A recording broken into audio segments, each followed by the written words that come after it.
Bendiciones, Iglesia, el tabernáculo de reunión. Para mí es motivo de alegría y de acción de gracias a Dios el poder compartir con ustedes en este día la palabra del Señor. Para mí es una iglesia que ha traído bendición a mi vida. Los he seguido a través de las redes sociales y he escuchado los devocionales de la pastora y los estudios bíblicos, y de verdad que han sido de ministración a mi vida. Quiero darle un saludo y enviarle un abrazo muy grande a la pastora Elizabeth Zucardi, y de verdad de antemano agradecerle por la invitación, por la hermosa invitación y el cariño con el que lo hizo. De verdad que para mí es un privilegio estar con ustedes en este día. Gracias, pastora, por la invitación. Gracias por la confianza.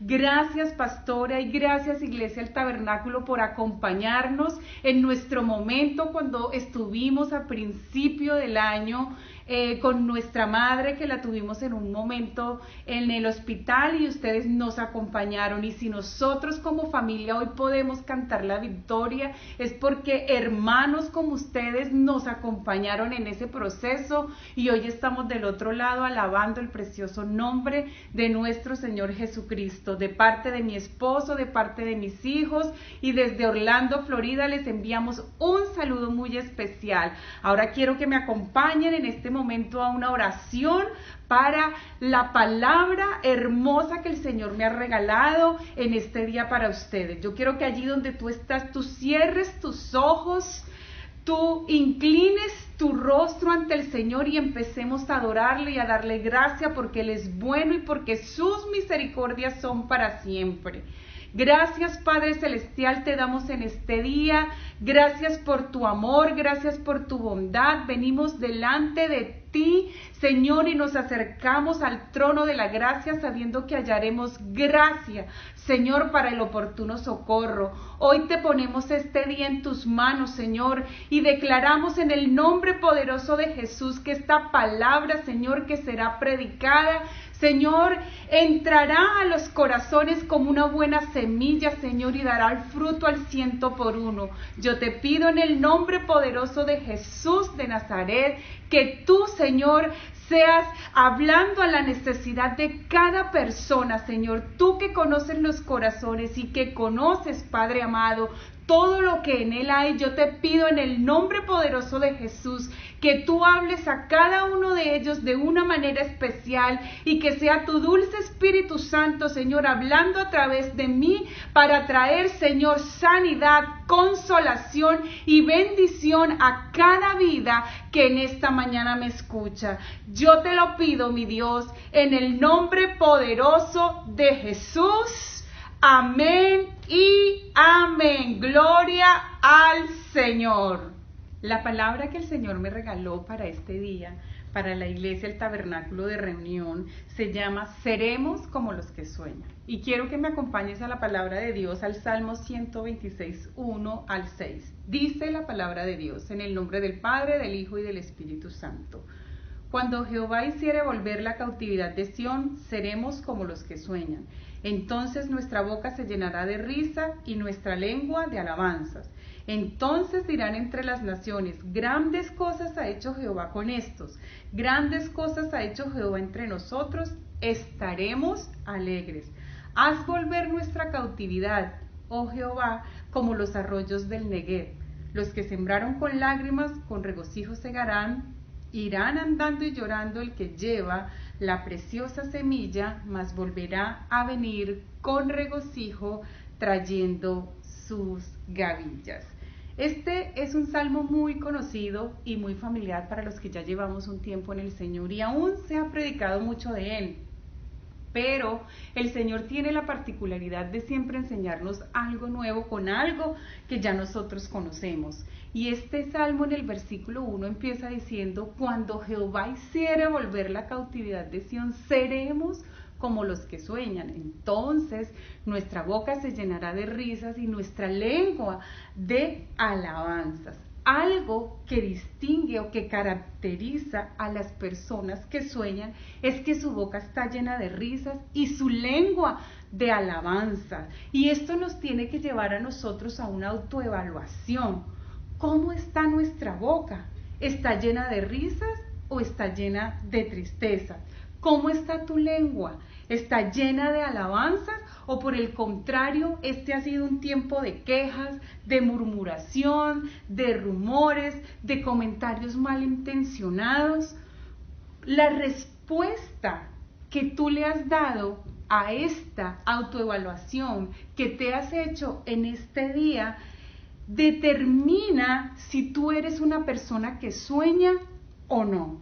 Porque la característica que leímos en el versículo 1 del Salmo 126 es que las personas que sueñan siempre tienen una sonrisa en su boca y una alabanza en su lengua. Hoy quiero llevarlos a hacer un pequeño ejercicio. Quiero que por un momento cierren los ojos conmigo y empiecen a soñar, empiecen a pensar en aquello que han soñado toda su vida, en aquello que han anhelado, en aquello que han presentado en oración delante del Señor. Y de pronto tú empiezas a mirar que una sonrisa se dibuja en tu rostro y que una alegría inunda todo tu ser. ¿Por qué? Porque en este momento tú estás viviendo, cuando tú cierras tus ojos y empiezas a pensar en aquello que has soñado, estás viviendo el sueño y de manera inmediata se dibuja una sonrisa en tu rostro y una sensación de alegría inunda todo tu ser. De igual manera, cuando nosotros nos acostamos y tenemos un sueño donde vamos a un sitio que hemos querido ir todo el tiempo y de repente nos despertamos, nosotros nos levantamos con esa alegría, pero también decimos, ay, yo me quiero volver a dormir, yo me quiero acostar y volver a soñar y volver a vivir eso que yo estaba sintiendo. ¿Por qué? Porque esa es la característica de las personas que sueñan, la alegría en el corazón, la sonrisa en el rostro y la alabanza en nuestra lengua. Dios es un Dios especial y Él nos habla a nosotros a través de los sueños y Él quiere que nosotros soñemos porque Él fue el que nos dio la capacidad de soñar y como nos dio la capacidad de soñar también nos da la misma capacidad y las herramientas que nosotros necesitamos para realizar nuestros sueños. Y hoy quiero llevarte a unos versículos que nos van a hablar o nos van a decir a nosotros cómo era la condición del pueblo de Dios cuando escribieron este versículo. El pueblo de Dios había perdido la sonrisa en su boca y había perdido la alabanza en su lengua. Ellos estaban experimentando una situación difícil y por eso y por esa causa ellos habían dejado de soñar. Sabemos que el pueblo de Israel había sido llevado cautivo a Babilonia, ellos estaban esclavizados, estaban presos. En este pasaje vemos o describe lo que ellos estaban viviendo y quiero que me acompañes al Salmo 137 del 1 al 3. Dice, junto a los ríos de Babilonia, allí nos sentábamos y aún llorábamos, acordándonos de Sión. Sobre los sauces en medio de ellos colgábamos nuestras arpas, y los que nos habían llevado cautivo nos pedían que cantásemos, y los que nos habían desolado nos pedían alegría, diciendo, cantadnos algunos de los cánticos de Sión. El pueblo de Dios había sido llevado cautivo a Babilonia. Ellos habían sido espectadores y habían vivido, habían experimentado los grandes milagros que Dios había hecho en la vida de ellos y en sus antepasados. Ellos conocían el poder de Dios y los milagros y las maravillas que había hecho anteriormente con ellos. Pero en este momento, cuando ellos se encuentran cautivos, lo primero que ellos hacen, y habla de ese momento tan desconsolador, es que ellos se sientan a la orilla del río y empiezan a llorar y empiezan a añorar la vida pasada que ellos tenían cuando eran libres. Y dice que colgaron sus arpas en los árboles, colgaron su instrumento de alabanza, cerraron sus bocas y nunca más volvieron a adorar a Dios porque dejaron que las circunstancias y las situaciones adversas que los rodearan invadiera tanto su mente, invadiera tanto su ser, que ellos nunca más volvieron a alabar, que ellos nunca más volvieron a cantar y que se entristecieron de tal forma, añorando todo la normalidad que tenían antes, que aún los que los habían llevado cautivo les pedían alegría, les decía, por favor, vuelvan a ser alegres, vuelvan a sonreír, vuelvan a cantarnos aquellos cánticos, aquellas canciones de Sión que ustedes anteriormente cantaban. Entonces, esa situación que ellos vivieron de esclavitud, de estar como esclavos, de estar en esa condición, le había invadido tanto su corazón que habían dejado de soñar, que se había quitado la sonrisa de su rostro y que nunca más volvió a salir alabanza de su boca. Y nosotros de pronto en el día de hoy podemos gozar de libertad física, pero este tiempo de confinamiento pudo dejarte preso en el temor, pudo dejarte preso en la angustia, pudo dejarte preso en la depresión, en la desesperanza, y no puedes mirar al futuro con confianza. Pero yo quiero decirte una cosa, que tú no puedes tomar la actitud que tomaron los israelitas. Nosotros como iglesia, como el pueblo, como los guerreros del Señor, no nos podemos dar el lujo de soltar nuestro instrumento de adoración. No podemos dejar de adorar al Padre, no podemos tener una sonrisa en nuestra boca y mucho menos podemos dejar de soñar, porque lo primero que hace la cautividad en nuestra vida es que nos limita nuestra capacidad de soñar. En Job 33, 14 al 16 dice la palabra de Dios: sin embargo, en una o dos maneras habla Dios. En una o en dos maneras habla Dios, pero el hombre no entiende.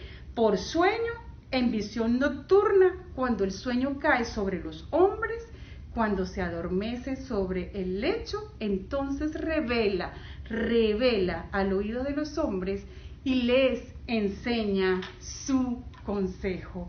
Tú no puedes dejar de soñar, tú no puedes dejar que la situación actual que tú estás viviendo te robe la capacidad de soñar, porque a través de los sueños Dios revela el propósito que tiene contigo. Yo quiero hablarte en este día de uno de los factores que limita los sueños en tu vida, y es el tiempo. Muchas veces nosotros pensamos que nuestro tiempo ya pasó, que todo lo que nosotros íbamos a realizar era el año pasado, era cuando éramos más jóvenes, era cuando vivíamos en otra ciudad, o era si nos mudábamos a otra ciudad. Siempre estamos limitando los sueños por el tiempo. Este año 2020 ha sido la excusa perfecta para muchas personas para dejar de soñar y para limitar sus sueños. Porque es que yo había planificado esto en enero, porque es que yo a mediados del año iba a hacer esto, y mire, ya vamos por septiembre, y mire, ya mi tiempo se acabó, ya no puedo alcanzar lo que yo quería. Y eso fue lo que hizo Sara. Sara, cuando escuchó de la promesa de Dios, ella se rió con una risa burlona y dijo: pero si mi tiempo ya pasó. Yo quiero decirte en este día que Dios no es un Dios convencional, que Dios no trabaja con las estadísticas, que Dios nunca ha trabajado en condiciones óptimas. Las maravillas y los milagros de Dios ocurren en el terreno de las adversidades. Los que reciben sanidad es porque han estado enfermos, los que reciben provisiones porque han estado en escasez, los que reciben la paz de Dios es porque han experimentado la angustia. Dios no necesita un terreno óptimo para trabajar en nuestra vida. Dios lo único que necesita es que tú rindas tu corazón a Él, que no dejes de soñar, porque a través de los sueños Él va a revelar el propósito grande y maravilloso que Él tiene para tu vida. En Eclesiastés 11, 4 al 6 es un versículo que particularmente me encanta y siempre lo tengo presente en mi vida. Dice: el agricultor que espera el clima perfecto nunca siembra. Si contempla cada nube, nunca cosecha. Así como no puedes entender el rumbo que toma el viento, ni el misterio de cómo crece un bebecito en el vientre de su madre, tampoco puedes entender cómo Dios actúa, quien hace todas las cosas. Siembra tu semilla por la mañana y por la noche no dejes de trabajar, porque no sabes si la ganancia vendrá de una actividad o de la otra, o quizás de ambas. El Señor siempre nos está diciendo que no miremos la circunstancia, que el agricultor que quiere tener una gran cosecha nunca tiene que esperar el clima perfecto, porque nosotros ponemos la semilla y Dios pone la bendición y Él es el que nos da la cosecha. Que si nosotros siempre estamos contemplando cada nube y cada situación y cada problema que se presente, nunca vamos a obtener aquello que Dios ha puesto en nuestro corazón. Nunca lo vamos a obtener, porque siempre vamos a estar esperando un clima perfecto. Y recuerda que Dios no trabaja de la misma manera que nosotros trabajamos. Otro factor que limita nuestros sueños es la lógica humana. Viene Dios a la tienda de Abraham y le habla no solamente que le va a dar un hijo, sino que le va a dar una nación. En la lógica de Abraham o en la mente de Abraham no cabe que él, tanto a su edad como a la edad sobre todo de Sara, que ella pensaba que su tiempo había pasado y su esposo también, porque él dice, pero ¿cómo Dios me va a dar un hijo? Si Sara ya está tan avanzada de edad y aún ya no tiene ni siquiera la costumbre de la mujer. Y él empieza con su lógica a pensar cómo ayudarle al sueño que Dios había tenido para él y había depositado en su corazón. Y él dice, listo, Dios me dio una palabra, vamos a hacerlo de esta manera. Y él dice, como Sara no puede, vamos a buscar a la esclava. ¿Y cuál es el resultado que tiene Abraham de esa lógica humana que él trabajó? Él tiene un Ismael. Ismael no era el plan de Dios para Abraham, era un Isaac. Pero ¿qué es lo que pasa cuando tú mezclas la fe con la lógica humana? Vas a tener algo que no es nacido de Dios, sino nacido de lo que tú crees que Dios puso en tu corazón. Entonces, Dios lo que quiere para nosotros es que tengamos fe en este tiempo, que no miremos la circunstancia, que no pensemos como el pueblo de Israel, que no nos sentemos a llorar, que no nos sentemos a lamentarnos. ¿Sabe una cosa? Así como los babilonios le pedían al pueblo de Dios que cantara, el mundo que no conoce a Dios está esperando la manifestación de nosotros. Ellos esperan que nosotros alabemos, ellos esperan que nosotros cantemos, ellos esperan que nosotros llevemos un mensaje de esperanza a los que están allá afuera desconsolados. Las matemáticas de Dios nunca van a ir con las nuestras. Para Dios 2 más 2 no es 4. Las matemáticas de Dios son 5 panes, 2 peces, 5,000 comidas y sobran 12 canastas. Abraham había recibido el milagro el mismo día que Dios le había dado la palabra. Pero para que esa palabra, para que ese milagro fuera manifestado en la vida de Abraham, él tuvo que luchar primero con la estructura de su mente. Él tuvo que luchar primero con sus pensamientos. Él tuvo que luchar primero con sus costumbres. Él tuvo que luchar con aquella lógica humana que él lo había guiado todo el tiempo. Y cuando Dios viene a la tienda de Abraham y le da esa promesa tan maravillosa de que él va a ser, de que su descendencia va a ser naciones, en la mente de él no puede entrar, él no lo puede entender. Entonces Dios lo toma y lo saca de su tienda y le muestra el cielo y le dice, ¿tú ves las estrellas? ¿Tú puedes contar las estrellas del cielo? Y él le dice, no, no la puedo contar. Y él le dice, así será tu descendencia. tan innumerable como las estrellas del cielo y como la arena del mar. Dios, para poder darle la revelación del sueño y del propósito de la vida de él, para Abraham, lo tiene que sacar de su entorno, lo tiene que sacar de su tienda, lo tiene que sacar de sus imposibilidades, lo tiene que sacar de aquello que Abraham cree que funciona para su vida. Y entonces se lo lleva y lo lleva a la dimensión de Dios, al lenguaje de Dios. ¿Qué le estaba diciendo Dios con eso? Dios le estaba diciendo: sal de allí, porque en tu tienda hay esterilidad, en tu tienda hay escasez, en tu tiempo ya pasó el tiempo de tener un hijo, pero en mi depósito nunca hay escasez. En lo que yo tengo para ti hay provisión en abundancia, pero si tú no sales de allí, de tu entorno, de tu estructura mental, de tu cultura, nunca vas a internalizar las cosas grandes que yo tengo para ti. Amén.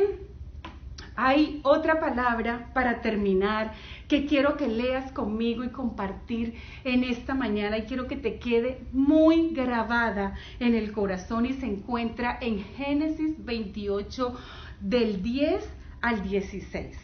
Quiero que lo leas todo en tu casa, pero yo te lo voy a parafrasear. Y la palabra habla de cuando Jacob salió de Berseba y se fue a Harán. En este momento de la vida, Jacob sale huyendo porque su hermano le va a quitar la vida. En este momento, Jacob había perdido todo lo que para él representaba seguridad.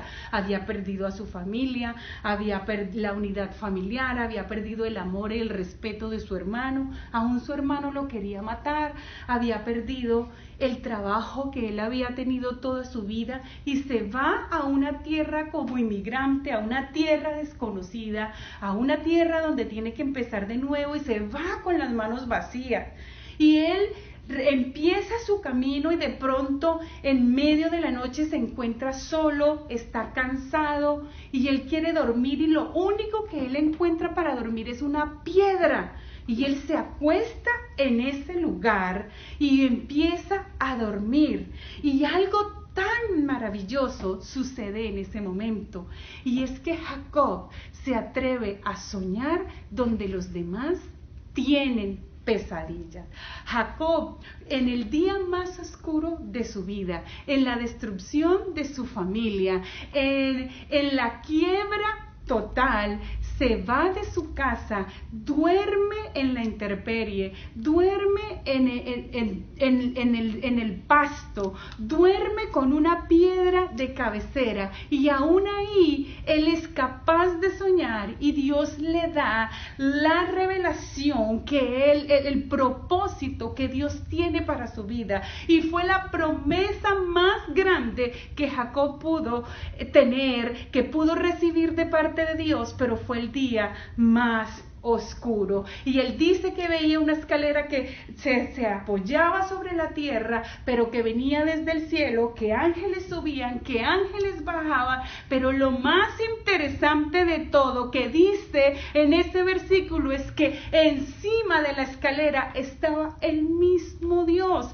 y ahí desde esa escalera, desde ese momento oscuro, desde ese momento de angustia, Dios le da la palabra y él puede ver a Dios. ¿Y sabes qué es lo más interesante? Al final de este versículo, ¿qué es lo que dice? Yo quiero que me acompañes al verso 16. Dice: y despertó Jacob del sueño y dijo: ciertamente Jehová está en este lugar y yo no lo sabía. ¿Y sabes qué? Ese es el secreto de tu vida, ese es el secreto de mi vida. Nosotros tenemos que entender que el mismo Dios del 2019 es el mismo Dios del 2020, el mismo Dios que hizo milagros antes de la pandemia es el mismo Dios en en medio de la pandemia, que el mismo Dios que hizo milagros en su pueblo y que quedaron escritos y que quedaron registrados y que grandes hombres de Dios experimentaron, es el mismo Dios que está dispuesto a obrar en tu vida y en mi vida. ¿Sabes cuál es el problema? Que hemos hecho como hicieron los israelitas cuando estaban en esclavitud. Se sentaron a llorar, se sentaron a lamentarse, se sentaron a añorar su vida pasada, colgaron su arpa, cesó la alabanza, cesó el ayuno, cesó la adoración, cesó el clamor a Dios, porque empezaron a ver las circunstancias. Y aún yo quiero decirte que en medio de esta circunstancia difícil que Jacob estaba viviendo, él pudo ver al mismo Dios, pudo ver ángeles subir y bajar, y no solo como si no fuera suficiente ver ángeles subir y bajar, él vio al mismo Dios y dijo: ciertamente Dios está en este lugar. ¿En cuál lugar? En el lugar de su dolor, en el lugar de su escasez, en el lugar donde perdió todo lo que representaba seguridad para él.